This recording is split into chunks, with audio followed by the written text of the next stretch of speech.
Capítulo 56 de Lo que el viento se llevó. Red estuvo 3 meses fuera y durante todo ese tiempo Scarlett no recibió ni una sola noticia de él. No sabía ni dónde estaba ni el tiempo que pensaba pasar fuera. Realmente ni siquiera tenía idea de si volvería alguna vez. Durante todo ese tiempo iba a sus asuntos con la cabeza erguida y el corazón deshecho. No se encontraba bien físicamente, pero forzada por Melanie iba al almacén todos los días y procuraba mantener su interés por la cerrería. Pero el almacén había perdido para ella su atractivo y aunque el negocio rendía el triple de lo que había rendido el año anterior y el dinero parecía manar, no podía interesarla y era desagradable y antipática con los empleados. La cerrería de Johnny Gallagher iba muy bien y el depósito de maderas vendía fácilmente todas sus existencias, pero nada de lo que Johnny decía o hacía le parecía bien.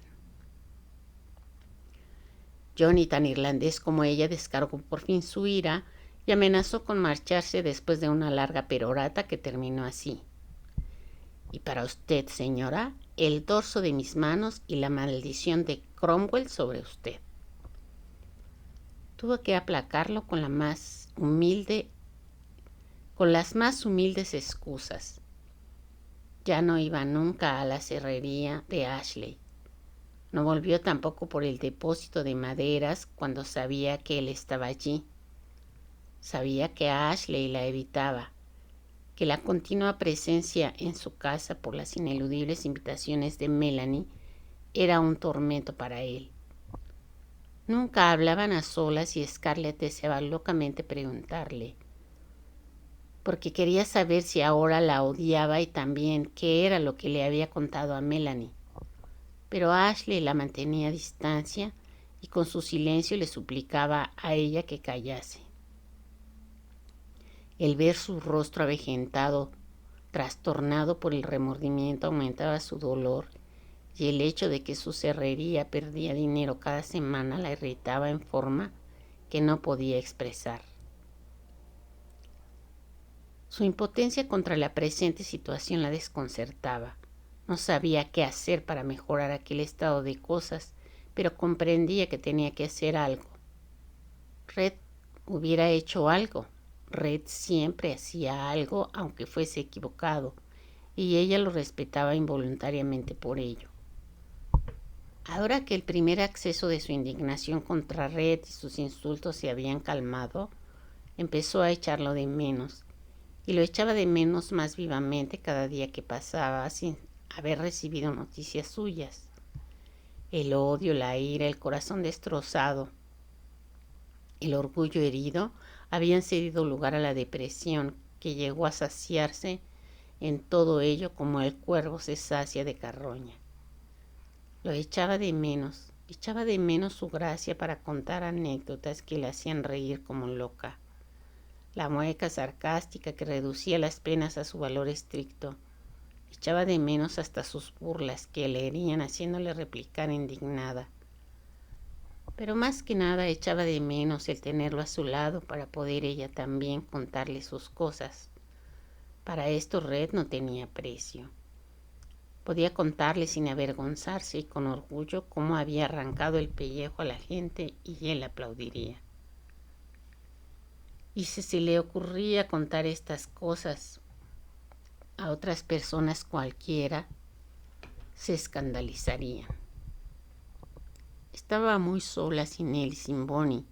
Echaba de menos a la chiquilla como nunca hubiera podido imaginar. Recordaba las últimas palabras que Red le había lanzado a propósito de Wade y Ella.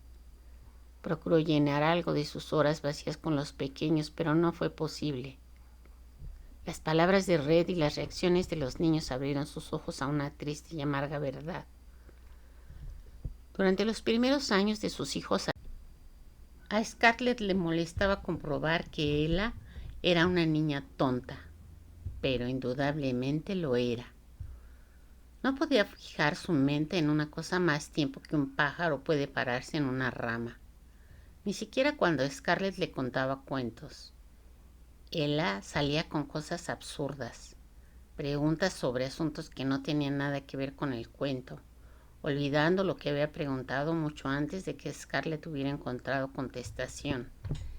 Y en cuanto a Wade, tal vez Red tenía razón. Tal vez el chiquillo le tuviera miedo. Era extraño y le disgustaba. ¿Cómo podía su mismo hijo, su único hijo, tenerle miedo? Cuando intentaba hacerle hablar, el niño la miraba con los mismos ojos dulces de Charles y balbuceaba y trenzaba los pies azorado. Pero con Melanie hablaba por los codos y le enseñaba el contenido de sus bolsillos, desde los gusanos para pescar hasta los pedazos de cordel. Melanie entendía a los chiquillos, no cabía dudarlo. El pequeño Bo era el niño más adorable y bien educado de toda Atlanta. Scarlett se entendía mejor con él que con su propio hijo, porque Bo no se azoraba con las personas mayores y no tenía reparo en subirse sobre sus rodillas sin que ella se lo dijera. Qué rubio tan guapo era, exactamente igual que Ashley. Si Wade fuera como Bo. Desde luego, la razón de que Melanie pudiera ocuparse tanto de él era que no había tenido más que un hijo y que no se había visto precisada a trabajar como le ocurría a Scarlett. Por lo menos Scarlett procuraba disculparse con esa idea, pero la honradez la obligaba a reconocer que a Melanie le gustaban los niños y hubiera recibido con gusto una docena, y la ternura que desbordaba de su corazón la ponía en Wade y en los chiquillos de la vecindad.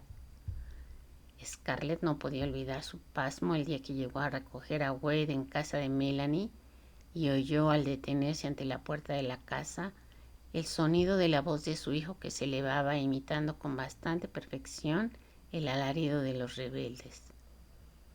Wade, que en casa estaba siempre tan callado como un ratón, y Bo secundó varonilmente el grito de Wade, el agudo silbido de Wade. Cuando entró en la casa, encontró a los dos cargando contra el sofá con espadas de madera. Se callaron cuando ella entró y Melanie se levantó riéndose y arrullándose las horquillas y los rizos deshechos de detrás del sofá donde estaba acurrucada. Estamos en Gettysburg, explicó. Yo soy los Yankees y desde ahí me estaban dando una paliza. Este es el general Lee, señalando a Bo, y este, el general Pickett, echando un brazo por los hombros de Wade.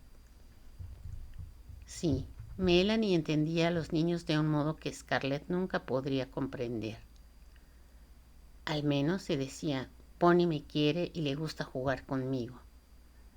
Pero la verdad la obligaba a reconocer que Bonnie quería infinitamente más a su padre y tal vez nunca más volviese a ver a Bonnie. Red podía estar en Persia o en Egipto y haber decidido quedarse allí para siempre. Cuando el doctor Meade le dijo que estaba encinta, se quedó atónita, porque ella había esperado un diagnóstico de bilis o de excitación nerviosa. Su mente volvió a aquella noche salvaje y se ruborizó al recordarla.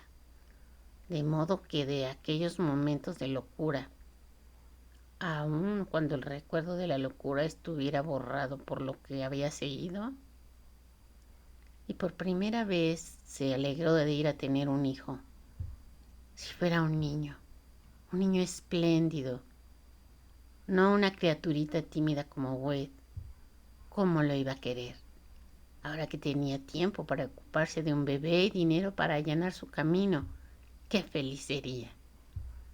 Sintió el impulso de escribir a Red dirigiéndole la carta a casa de su madre en Charleston y de decirle, ¡santo Dios, tenía que venir ahora! Suponer que estuviera afuera hasta después de que el niño hubiera nacido. Nunca podría explicárselo, pero si le escribía ahora iba a creer que quería que volviera a casa y se burlaría. Y no debía creer nunca que ella lo deseaba o lo necesitaba. Se alegró mucho de haber ahogado su impulso cuando, como primera noticia de Red, llegó una carta de tía Paulina, pues por lo visto Red había ido a ver a su madre. Qué descanso saber que estaba todavía en los Estados Unidos, aun cuando la carta de tía Paulina fuese indignante. Red había llevado a Bonnie a verlas, a ella y a tía Eulalia, y la carta estaba llena de alabanzas. Una monada. Cuando crezca será seguramente una belleza. Pero me figuro que ya sabrás que cualquier hombre que la corteje tendrá que entendérselas con el capitán Butler. Nunca he visto un padre tan entusiasmado. Y ahora, querida, deseo confesarte una cosa. Hasta que he conocido al capitán Butler, había creído que tu matrimonio con él había sido una locura espantosa. Pero desde luego nadie en Charleston dice de él nada que pueda oírse y todo el mundo lo siente muchísimo a causa de su familia. Con decirte que Eulalia y yo estábamos indecisas sobre si deberíamos o no recibirlo. Pero después de todo, con esa nena, que es nuestra sobrina nieta, cuando vino nos sentimos muy agradablemente sorprendidas y comprendimos lo anticristiano que es el dar crédito al chismorreo de los desocupados. Porque Red es verdaderamente encantador. Un real mozo, muy guapo además, y tan serio y atento, y tan entusiasmado contigo y con la niña. Y ahora, querida, voy a hablarte de algo que ha llegado a nuestros oídos. Algo que Eulalia y a mí nos ha costado al principio mucho trabajo creer. Habíamos oído, desde luego, que tú algunas veces te ocupabas del almacén que el señor Kennedy te había dejado. Habíamos oído rumores, pero naturalmente los habíamos desmentido. Nos dábamos cuenta de que en aquellos primeros días después de la guerra, y estando las cosas como estaban, era tal vez necesario. Pero ya no es necesaria semejante conducta de tu parte porque, según he sabido, el capitán Butler está en espléndida posición y además capaz de dirigir por ti cualquier negocio o propiedad que puedas tener. Teníamos que saber la verdad de estos rumores y nos vimos obligadas a hacer al capitán Butler varias preguntas, lo que resultó altamente violento para todos nosotros. Con desgana nos confesó que te pasabas la mañana en el almacén y que no permitías a nadie que llevara los libros por ti. También reconoció que tenías algunos intereses en una serrería o serrerías. No quisimos importunarle con más preguntas, estando como estábamos sobrecogidas por la noticia, que era completamente nueva para nosotras. Que te obligaban a salir a caballo sola o escoltada por un rufián, que, según nos ha asegurado el capitán Butler, es un asesino. Hemos podido ver que esto le destroza el corazón y pensamos que debe ser un esposo muy indulgente. Mejor dicho, demasiado indulgente. Scarlett, eso no puede continuar. Tu madre no está aquí para ordenártelo y debo hacerlo yo en su lugar. Piensa lo que sentirán tus hijitos cuando sean mayores y se den cuenta de que has pertenecido al comercio. Lo mortificados que se sentirán al enterarse de que te has expuesto a los insultos de gente grosera y a los peligros de la crítica ocupándote de unas cerrerías. ¡Qué poco femenina! Scarlett tiró la carta lejos de sí sin acabar de leerla. Podía ver a tía Paulina y a tía Eulalia sentadas para juzgarla en la ruinosa casa de la batería, con muy poco o nada entre ellas y el morirse de hambre, excepto lo que ella, Scarlett, les enviaba mensualmente. Poco femenina, por Dios. Si ella no hubiera sido poco femenina, probablemente tía Eulalia y tía Paulina en estos momentos no tendrían un techo bajo el cual cobijarse. Demonio con Red, haberles hablado del almacén y de los libros y de las herrerías. ¿De mala gana? Sabía admirablemente el placer que habría sido para él dar el pego a las ancianas señoras, serio y cortés y encantador como padre y esposo entusiasmado. cómo habría disfrutado escandalizándolas con el relato de sus actividades en el almacén, las herrerías, la cantina. Era un demonio. ¿Cómo podría complacerse en semejantes perversidades? Pero pronto también esta rabia se convirtió en apatía. Mucha de su alegría de vivir había desaparecido. Si pudiera al menos volver a sentir interés y pasión por Ashley. Si por fin Red volviera a casa y la hiciera reír. Ya estaba en casa otra vez sin avisar. La primera noticia de su llegada fue el ruido del equipaje que estaban descargando y la voz de Bonnie gritando: ¡Mamá! Scarlett salió corriendo de su habitación y desde lo alto de la escalera vio a Bonnie alargando sus piernecillas con un esfuerzo para subir los escalones. En los brazos llevaba un gatito que se hacía resignado a su pecho. «Me lo dio la abuelita», gritó excitada, cogiendo al animalito por la piel del cuello. Scarlett la levantó en sus brazos y la besó agradecida a la presencia de la niña que evitaba que la primera entrevista fuese a solas con Red. Mirando por encima de la cabeza de la niña, lo vio abajo en el vestíbulo pagando el cochero. Él miró hacia arriba, la vio y quitándose el sombrero hizo un amplio gesto de saludo, inclinándose profundamente al hacerlo. Cuando ella lo distinguió, su corazón comenzó a latir más vivamente. No le importaba lo que él fuera, no le importaba lo que había hecho. Por fin estaba de vuelta en casa y ella se sentía contenta. «¿Dónde está mamita?», preguntó Bonnie, debatiéndose en los brazos de Scarlett. Y ésta, aunque sin ganas, la dejó en el suelo. Iba a ser mucho más difícil de lo que se había imaginado el recibir a Red con la indiferencia estrictamente debida. Y en cuanto a decirle lo del nuevo bebé, le miró a la cara mientras subía las escaleras.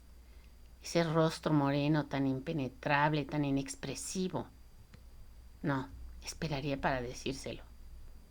No podía decírselo ahora y, sin embargo, semejantes noticias pertenecen lo primero al marido, porque el marido siempre se alegra de conocerlas. Pero no creía que él se fuese a alegrar. Ella siguió en el descansillo, inclinada sobre la barandilla, preguntándose si él le daría un beso, pero no lo hizo. Solo dijo: «Estás pálida, querida. ¿Hay escasez de colorete?». Ni una palabra de que la hubiese echado de menos, aunque no fuese verdad. Y debía haberla besado, cuando menos por estar delante de mamita, la cual, haciendo una reverencia, se llevaba a Bonnie al cuarto de los niños. Él permaneció a su lado mirándola. «¿Acaso significa esa palidez que me has echado de menos?», preguntó, y aunque sus labios sonreían, sus ojos estaban graves. ¿De modo que esta iba a ser su actitud? ¿Iba a seguir siendo tan odioso como siempre? De pronto el hijo que llevaba en su seno se convirtió de algo que hasta entonces había soportado con alegría en una carga que le producía náuseas. Y el hombre que estaba ante ella con el ancho Panamá en la mano apoyado en la cadera, en su más cruel enemigo, el causante de todos sus males. Había odio en sus ojos cuando respondió. Odio demasiado visible para que pudiese pasar inadvertido, y la sonrisa se borró del rostro de Red. «Si estoy pálida es por tu culpa, y no porque te haya echado de menos, es porque...». Oh, no era así como tenía pensado decírselo, pero las palabras insultantes se precipitaron a sus labios y ella se las lanzaba sin preocuparse de los criados que podían oírlas. «Es porque voy a tener un niño». Él se quedó de repente sin respiración y sus ojos se fijaron en ella. Adelantó un paso para ponerle una mano en el brazo, pero ella se retiró bruscamente de él y ante el odio que leía en su rostro, la expresión de Red se tornó dura. ¿De veras?, dijo fríamente. Bien. ¿Y quién es el feliz papá? ¿Ashley? Scarlett se sujetó al remate del pasamanos hasta que las orejas del tallado león se le clavaron en las manos, haciéndole daño. Ni ella, que también le conocía, podía haber imaginado semejante insulto.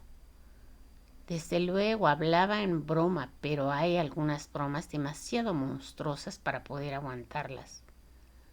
Deseaba clavarle las afiladas uñas en los ojos y arrancar de ellos aquella extraña luz que brillaba en ellos.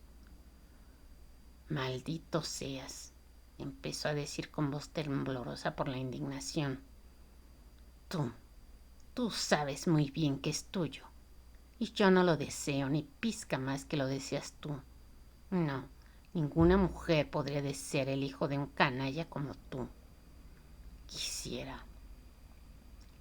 Oh, Dios santo, quisiera que fuese hijo de cualquiera con tal de no ser lo tuyo. Vio cambiar el moreno rostro de Red de repente y algo que ella no podía comprender le hizo crisparse como si le pincharan. Vaya, pensó Scarlett en un transporte de maligno placer.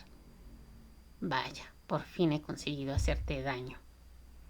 Pero la máscara de impasibilidad cubría ya de nuevo el rostro de su marido, que se retorció las guías del bigote. Anímate, dijo volviéndose y empezando a subir las escaleras. ¿Acaso tengas un aborto? Durante un momento de vértigo, Scarlett vio claramente todo lo que el embarazo representaba, las náuseas que la destrozaban, la tediosa espera, el abultamiento de su figura, las horas de dolor, cosas que ningún hombre podía imaginar. Y se atrevía a burlarse, le daban ganas de arañarlo. Únicamente el ver sangre sobre su rostro moreno podía calmar el dolor que sentía en el corazón. Se lanzó contra él, ágil como un gato. Pero con un ligero movimiento, Red se echó a un lado poniéndose el brazo delante de la cara para defenderse. Ella de pie en el borde del escalón superior, recién encerado, y cuando su brazo, cargado con todo el peso de su cuerpo, chocó contra el de Red, perdió el equilibrio. Hizo un esfuerzo desesperado por agarrarse a la barandilla, pero le falló.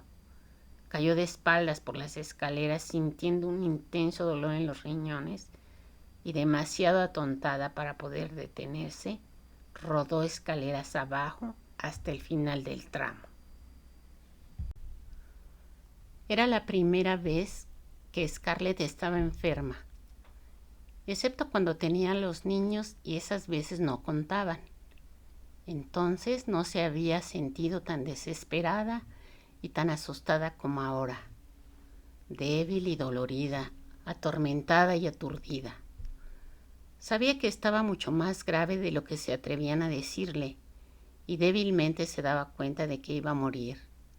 La costilla rota le punzaba al respirar, la cara y la cabeza acardenaladas le dolían, y todo el cuerpo estaba en poder de unos demonios que la desgarraban con garfios ardiendo y la aserraban con cuchillos mellados y la dejaban algunos momentos tan exhausta y sin fuerzas que no podía reponerse para defenderse de ellos cuando volvían. No, el parto no había sido así.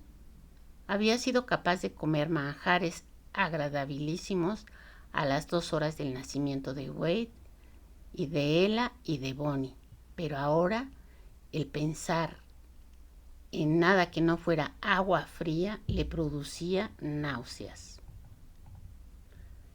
Qué sencillo era tener un hijo y qué doloroso el no tenerlo. Y cuán extraño, qué doloroso había sido en medio de tanto dolor el saber que no iba a tener ya aquel hijo. Verdaderamente extraño que ello sucediera con el primer hijo que realmente deseara.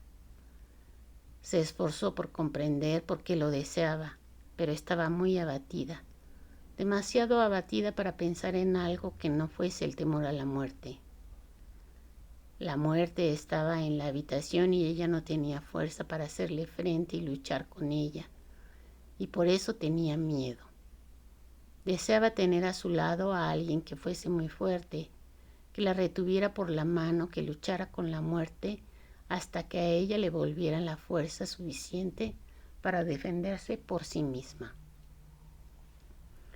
La ira había desaparecido ante el dolor y deseaba ver a Red, pero Red no estaba allí y ella no podía resolverse a llamarlo. El último recuerdo que tenía de él era su expresión cuando le había recogido al pie de los escalones en el oscuro vestíbulo. Tenía el rostro lívido y con un terror espantoso reflejado en él, llamando como loco a mamita. Y luego tenía una vaga idea de que la subían y después ya la oscuridad había envuelto su mente. Y dolor y más dolor, y el cuarto lleno de voces que cuchicheaban y los sollozos de tía Pitipat, y las bruscas órdenes del doctor Meade, y pasos presurosos en las escaleras, y quedos alrededor de su alcoba. Y luego, como un cegador rayo de luz, el conocimiento de la muerte y el miedo, que le hicieron sentir deseos de gritar un nombre. Y el grito fue un susurro.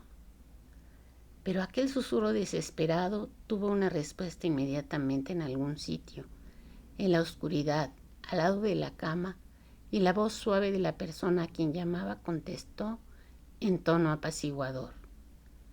Estoy aquí, querida. He estado aquí siempre. El terror y la muerte se dieron un paso cuando Melanie tomó con dulzura su mano, apoyándola contra su fina mejilla. Scarlett quiso volverse para verle la cara, pero no pudo. Melanie iba a tener un hijo y los yanquis estaban llegando. La ciudad estaba ardiendo y tenía que darse prisa, mucha prisa. Pero Melanie iba a tener un niño y ella no podía darse prisa. Tenía que quedarse con Melanie hasta que naciese el niño y ser fuerte, porque Melanie necesitaba su fortaleza. Melanie tenía unos dolores terribles y por doquier había garfios ardiendo y cuchillos mellados y olas de dolor. Tenía que coger la mano de Melanie. Pero por fin estaba allí el doctor Meade. Hubiera ido aunque le hubiesen necesitado los soldados en la estación porque le oyó decir, delira. ¿Dónde está el capitán Butler? La noche era oscura y otras veces llena de luces, y ahora era ella la que iba a tener un niño, y luego era Melanie la que gritaba, pero por encima de todo Melanie seguía siempre allí, y sus manos estaban frescas, y no se movía inútilmente ni sollozaba como tía Pitty. Siempre que Scarlett abría los ojos decía, Melanie, y la voz le contestaba. Y muchas veces estaba a punto de decir, Red, quiero a Red, y se acordaba como en un sueño de que Red no la quería a ella, que la cara de Red era negra como la de un indio y sus dientes blancos con una mueca irónica. Ella lo quería y él no la quería, a ella. Una voz dijo, Meli, y la voz de mamita dijo, soy yo, niña, poniéndole un paño frío sobre la frente. Y Scarlett gritó frenética, Meli, Melanie. Pero durante un buen rato Melanie no llegó, porque Melanie estaba sentada al borde de la cama de Red, y Red, borracho y sollozante, estaba tirado en el suelo con la cabeza apoyada en el regazo de Melanie. Cada vez que había salido del cuarto de ella, lo había visto sentado sobre la cama, con la puerta de su habitación abierta de par en par y mirando la puerta de la habitación de Scarlett. El cuarto estaba sucio, sembrado de colillas y de platos con la comida sin tocar. La cama estaba revuelta y sin hacer, y él sentado sobre ella sin afeitar, repentinamente adelgazado, fumando sin parar. Nunca le preguntaba nada al verla, pero Melanie se detenía siempre un minuto en el umbral para darle noticias. Lo siento mucho, está peor. O bien, no, todavía no ha preguntado por usted. La pobre está delirando. Oh, no debe usted perder toda esperanza, capitán Butler. Déjeme traerle un café caliente y algo que comer. Se va usted a poner malo. Cuando veía cómo estaba, el corazón se le llenaba de compasión, y eso que estaba demasiado cansada y soñolienta para poder sentir nada. ¿Cómo podría la gente decir de él cosas tan horribles? ¿Que no tenía corazón? ¿Que era perverso? ¿Que era infiel a Scarlett? Cuando ella veía cómo se iba quedando en los huesos y la expresión atormentada de sus ojos, a pesar de lo cansada que estaba, procuraba siempre ser más cariñosa de lo corriente cuando le daba el parte del estado de la enferma. Sí, parecía un alma condenada esperando el juicio. Era como un niño en aquel mundo hostil, pero todo el mundo era como un niño con Melanie. Pero cuando por fin se acercó alegre a su puerta para decirle que Scarlett estaba mejor, Melanie no estaba preparada para el cuadro que encontró.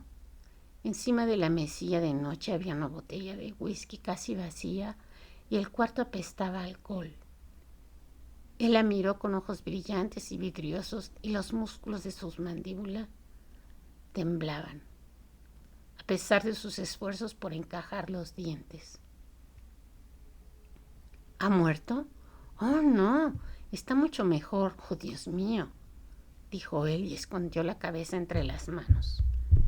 Melanie vio que sus anchos hombros se estremecían como en un escalofrío, y cuando lo contemplaba compasiva, su piedad se trocó en terror porque notó que estaba llorando.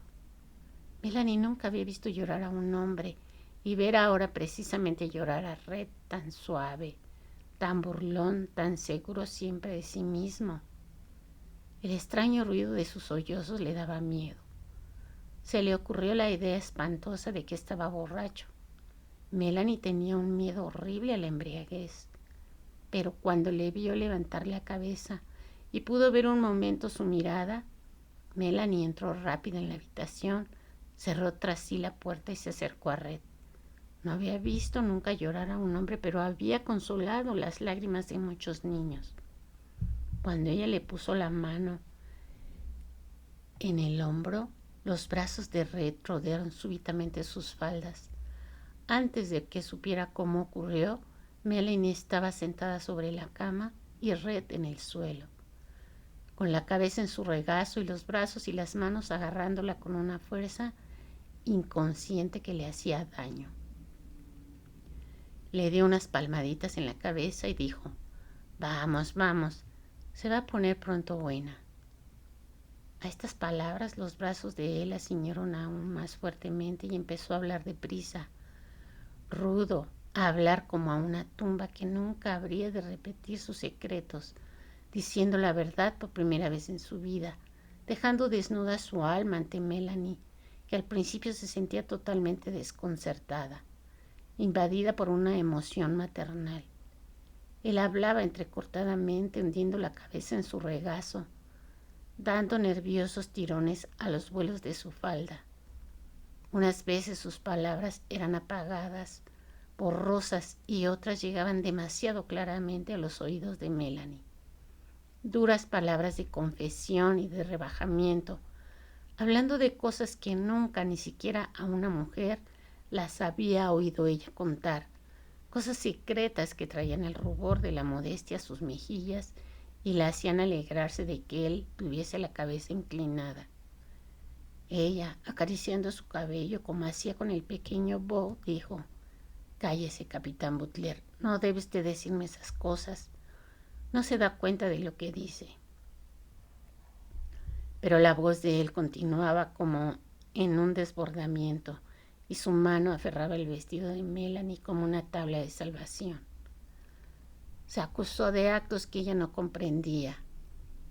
Balbuceó el nombre de Bella Watling y luego la hizo estremecerse al gritar con violencia: Yo he matado a Scarlett, la he matado. Usted no lo comprende, ella no quería ese niño.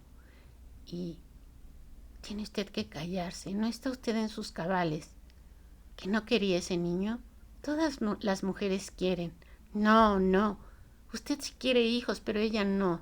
No los hijos míos. Cállese. Usted no me entiende. Ella no quería un hijo, yo tuve la culpa. Este hijo es mi condenada culpa. Llevamos mucho tiempo sin dormir juntos. Cállese, capitán Butler, no está bien. Yo estaba borracho y loco y quería herirla, porque ella me había herido a mí. Yo deseaba y lo hice. Pero ella no me quería, nunca me había querido, nunca me ha querido. Y yo intentaba con todas mis fuerzas y yo no sabía nada de ese niño hasta el otro día cuando se cayó. Ella no sabía dónde estaba yo para escribirme y decírmelo. Pero no me hubiera escrito aunque lo hubiera sabido, le aseguro a usted. Le aseguro que hubiera venido corriendo a casa si hubiera sabido. Me quisiera ella en casa o no. Oh, sí, ya sé que hubiera venido. Dios, he estado loco estas semanas, loco y borracho. Y cuando me lo dijo allí en la escalera, ¿qué hice yo? ¿Qué dije? Me eché a reír y le dije, anímate, tal vez tengas un aborto. Y ella súbitamente se quedó lívida y sus ojos se agrandaron por el horror cuando miró la atormentada cabeza que se revolvía sobre su regazo. El sol del atardecer entraba a raudales por la ventana abierta y de repente vio como si fuese por primera vez lo grandes y lo morenas y lo fuertes que eran sus manos y qué espeso era el vello negro que cubría su dorso. Involuntariamente se retiró de ellas. Parecían tan rapaces, tan rudas y sin embargo, apoyadas en su falda, tan destrozadas, tan desamparadas.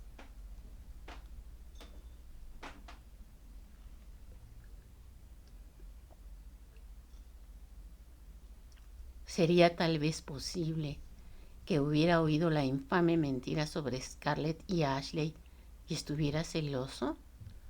Verdaderamente había abandonado la ciudad inmediatamente después del escándalo, pero no podía ser por eso. El capitán Butler siempre estaba haciendo viajes precipitados. No podía haber creído aquella chismografía. Era demasiado inteligente. Además, si hubiera sido esta la causa del trastorno, no hubiera intentado matar a Ashley, o por lo menos no habría pedido explicaciones.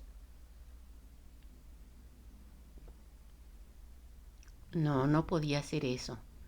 Era sencillamente que estaba bebido y enfermo por la tensión, que su imaginación estaba corriendo desenfrenada como la de un hombre delirante, diciendo barbaridades.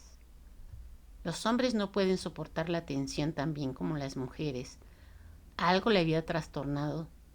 Tal vez había tenido una pequeña disputa con Scarlett y las circunstancias le hacían darle proporciones desmesuradas. Tal vez alguna de las cosas terribles que había dicho fuera verdad, pero todas ellas no podían serlo. Oh, esa última seguramente no lo era. Ningún hombre podía decir semejante cosa a una mujer a quien amaba locamente como él amaba a Scarlett.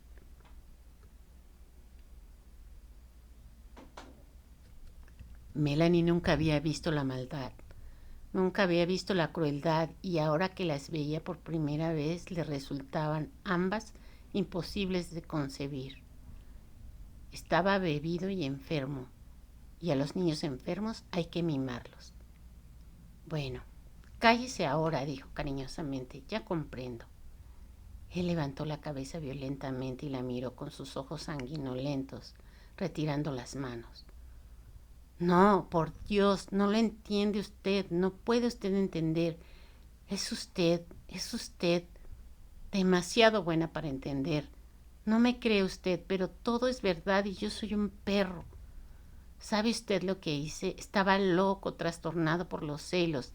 Ella nunca me ha querido y yo tenía la esperanza de conseguir que me quisiera, pero nunca le he importado un comino. No me quiere a mí, quiere a... Su mirada apasionada de borracho se encontró con la suya y se detuvo con la boca abierta, como si por primera vez se diera cuenta de con quién estaba hablando. El rostro de Melanie estaba pálido y tenso, pero sus ojos eran tranquilos y dulces y estaban llenos de incredulidad y de misericordia. Había en ellos una serenidad luminosa y la inocencia de las dulces pupilas oscuras lo conmovió como un golpe en pleno rostro, haciendo desaparecer parte de su borrachera, detenido sus locas palabras a mitad de camino. Hizo una mueca, sus ojos se apartaron de los de ella, movió rápidamente los párpados como intentando coordinar las ideas. Soy un idiota, dijo, dejando caer de nuevo la cansada cabeza en su regazo. Pero no tan idiota como todo eso. Si se lo dijese usted no me creería, ¿verdad? Es usted demasiado buena para creerme. Nunca antes he conocido una persona verdaderamente buena. ¿No me creería usted, verdad? No, no le creería, dijo dulcemente, volviendo a acariciar su cabello. Pronto estará buena otra vez. Vamos, capitán Butler, no llore. Pronto estará buena otra vez. Fin del capítulo 56.